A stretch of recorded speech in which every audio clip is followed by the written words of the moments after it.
Primeiramente, eu gostaria de refletir a respeito do treinamento de Shiryu e fazer algumas comparações em relação aos treinamentos dos outros personagens. No treinamento de Seiya, ele teve vários oponentes para poder se desenvolver em lutas, né, e arriscou a vida várias vezes. Só que Shiryu, no mangá pelo menos, ele parece não ter tido nenhum outro companheiro de treinamento. E aqui é importante a gente fazer uma divisão, porque no anime o Shiryu ele treina junto com o Oku, que é aquele cara que aparece quando o Shiryu tá cego, e aí ele salva Shunrei, e tem aquela batalha com o Oku de olhos vendados e o Shiryu cego. E no mangá o Shiryu não tem nenhum companheiro ali durante o treinamento dele. A evolução dele é completamente individual, ele não tem nenhum parâmetro ali, uma outra pessoa treinando junto com ele para ele saber se ele tá ficando mais forte que essa pessoa ou mais fraco.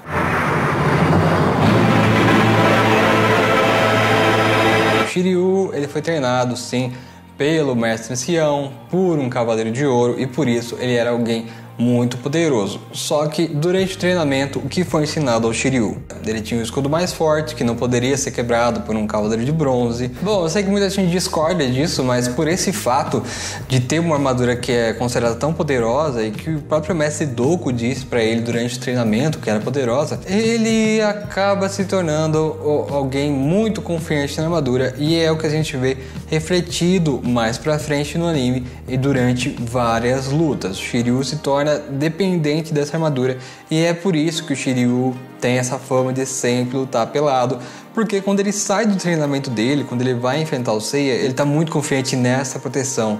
E isso é uma coisa que muita gente ignora, mas que faz parte do arco de construção do personagem, faz parte da evolução do Shiryu, ele entender que ele é dependente da armadura e ele entender que para ele dar o 100% dele, ele realmente tem que tirar a armadura, porque aí ele vai saber que a armadura dele, que ele considera tão superior, não vai salvá-lo. Então ele é que tem que se esforçar realmente para sair vitorioso daquela batalha, ou ele vai morrer.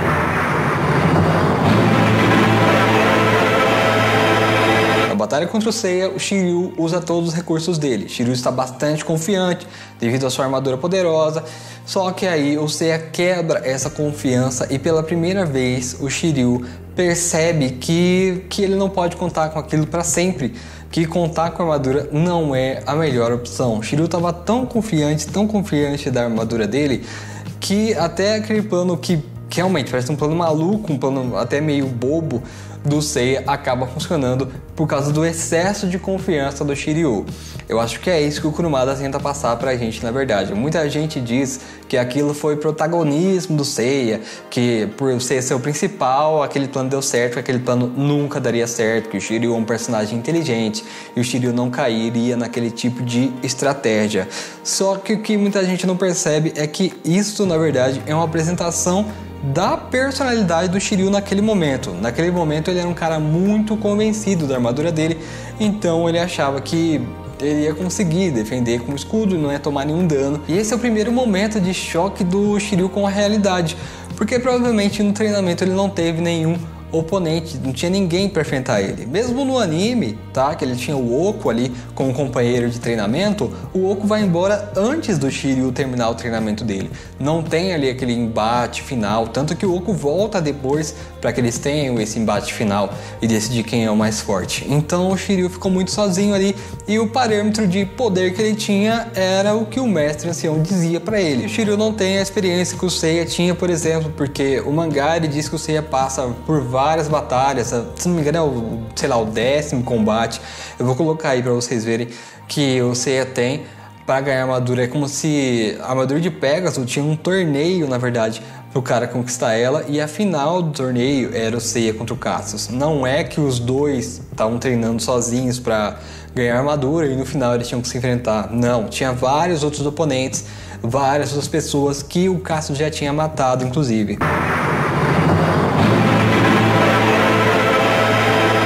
O segundo choque para o Shiryu é perceber que ele não tinha estrutura emocional para lutar, ele não tinha uma motivação tão forte assim para vencer uma batalha.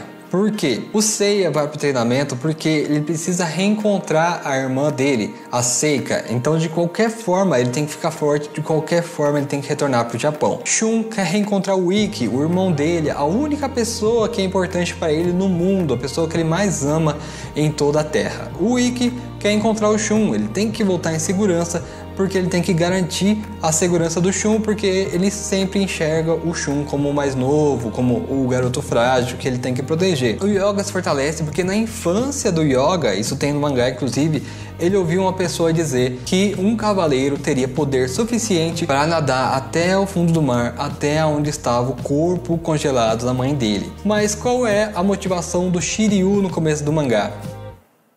Nenhuma.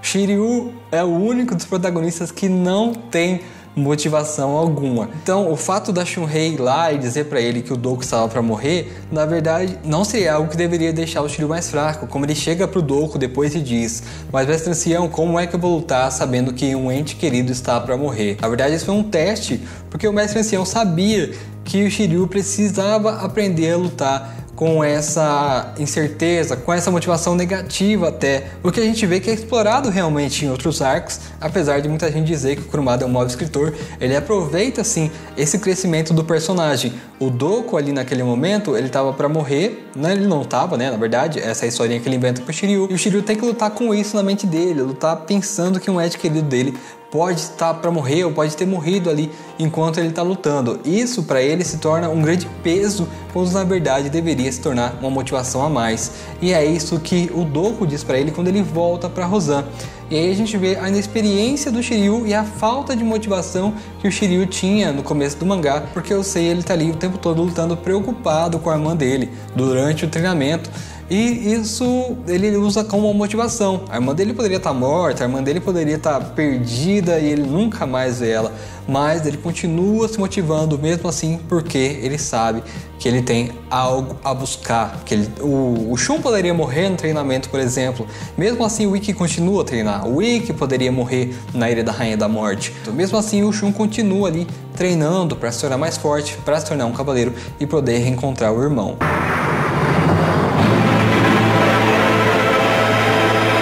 Graças àquela luta dele contra o Seiya, é que ele vê que não é impossível realmente alguém enxergar o ponto fraco dele, que não é impossível a armadura de dragão falhar durante uma batalha, e também que ele tem que ter uma motivação para lutar, e mesmo que seja uma motivação negativa, isso não pode perturbar ele durante a batalha. Só essa primeira luta do Shiryu já constrói o personagem pro resto da série como um todo. Tem toda uma mudança aí, mas que é muito sutil, que o Kurumada talvez não consiga trabalhar tão bem assim.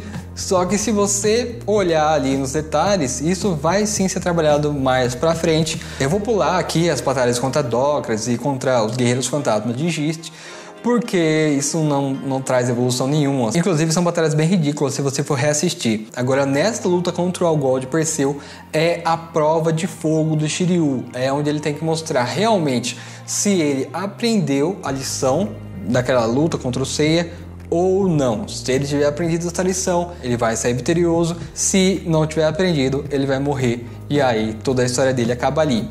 Por quê?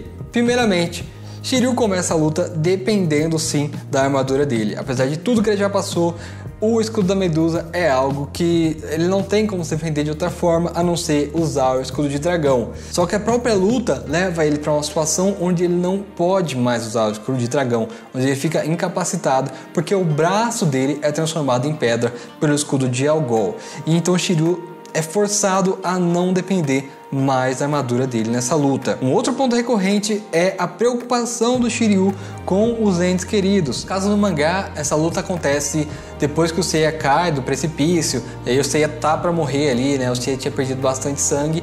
No anime o Seiya estava transformado em pedra. As duas são situações de morte, mas os outros cavaleiros de bronze, como o Yoga, o Shun, estavam transformados em pedra também. E caso o Shiryu não derrotasse o Algol, esses cavaleiros ficariam transformados em pedra eternamente. Eles estariam mortos para sempre se o Shiryu não vencesse. É uma situação muito parecida com a luta dele contra o Seiya, porque no mangá o Shiryu nessa época já tem consciência de que Seiya, Shun e Yoga são meio-irmãos dele, então é praticamente a mesma preocupação que ele tinha com o Doku. Meus entes queridos estão para morrer, eu não posso desistir dessa luta. E é então que o Shiryu, com todo esse peso na consciência dele, forçado a não depender da armadura e a usar toda a determinação dele, ele se cega, e ao se cegar, ele ganha o poder, ele ganha a força de vontade. E é aí então que o Shiryu mostra que ele tem que quebrar todos os limites possíveis, que ele tem que não medir as consequências para poder vencer as batalhas dele. E é então que ele se cega, e ao se cegar, talvez até por se privar de um dos sentidos, como a gente acaba vendo mais pra frente, isso ajude também, junte-se à determinação dele, e aí ele ganha poder suficiente para acabar de uma vez por todas com o Algol de Perseu. E é nesse ponto que eu acho que o Shiryu atinge a maturidade dele mesmo como cavaleiro. Aí eu acho que é o ápice da evolução do Shiryu. E é lógico, depois ele vai evoluir mais, mas como poder, né? Ele vai conseguir o sétimo sentido, ele vai conseguir técnicas novas, como Cólera dos 100 Dragões, como a Excalibur. Mas eu acho que a evolução de personagem, todo o arco de personagem de Shiryu chega até aí o Algor de Perseu. Aí é que ele se torna realmente um personagem completo, um personagem que é tão preparado para ser um cavaleiro quanto qualquer outro dos protagonistas.